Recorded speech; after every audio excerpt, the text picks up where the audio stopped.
4-minute limit, which seems was a suggestion. So I was going to read a couple of poems. We'll see if I can squeeze in something else. Do you hear me okay? Do I have to be closer?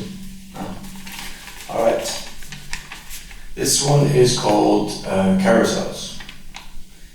Every day, humans are born to mothers and fathers, children with beards and breasts, clueless as these infants they make, all to add value to their existence, propagate to promulgate empty thoughts and heritable trauma.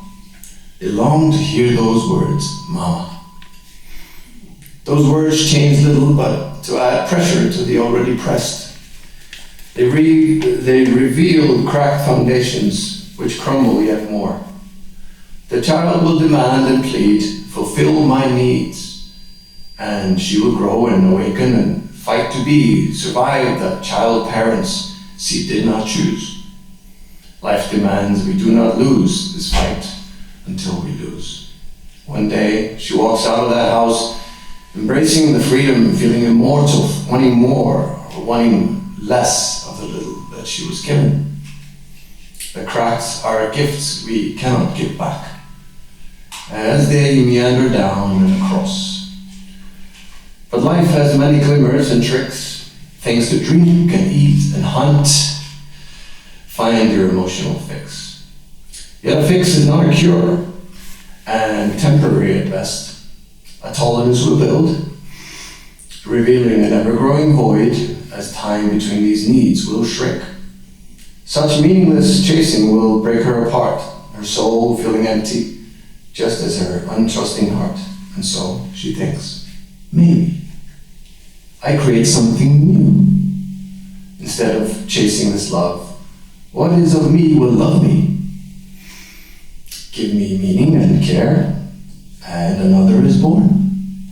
Needs and demands, hungry little hands that want to take from the void, mining from the chasm with soft hands and no teeth. The circle continues with more of this to come. A broken carnival carousel with questionable fun. Right, so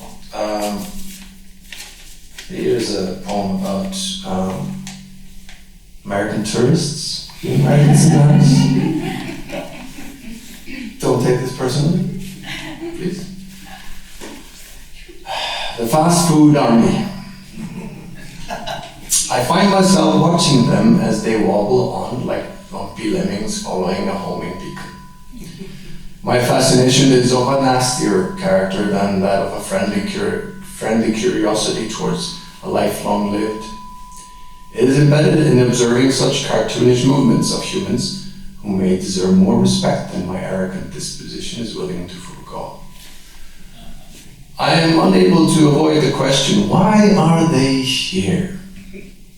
In the cold, in the dark, in the piercing wind that hugs this land like a pack of knives. They seem simple somehow, innocent like children, but without the energy and vigor and mischief. They make me feel like I understand why they gave him the job. They hate everything he is not. Certainly they would hate the likes of me.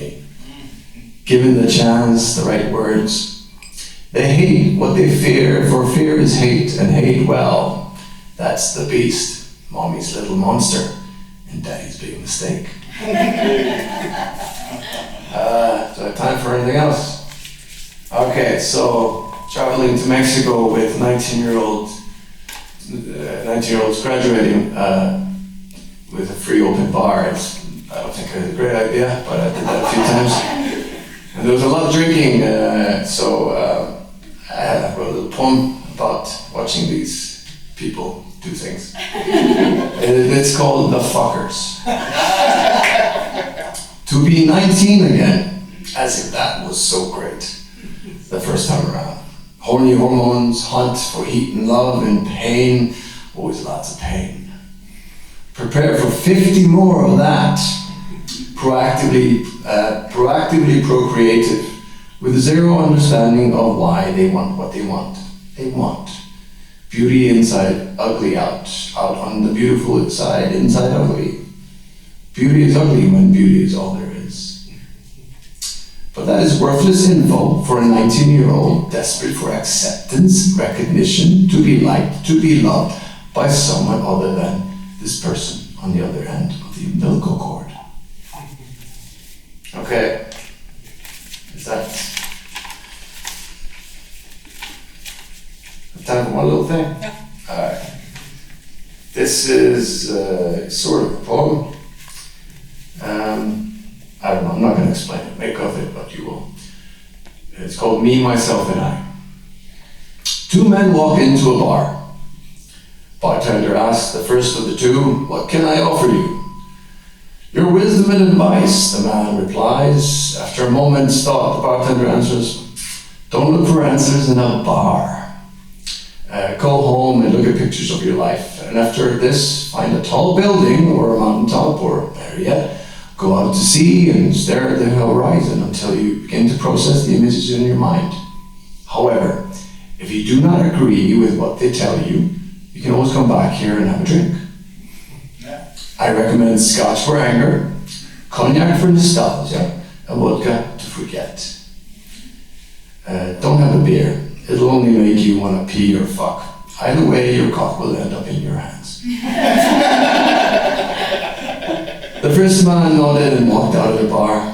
The bartender turned to the second man, now silently staring at the floor, looking far away indeed. "And how may I be of service to you, sir?" the bartender asks. "Shut up and pour the scotch," says number two and sits down on the stool. "I'm not interested in taking advice from the likes of you." The bartender pours the man a glass of scotch and goes back to wiping the worn wooden surface, chipped and tired after years of ungrateful service.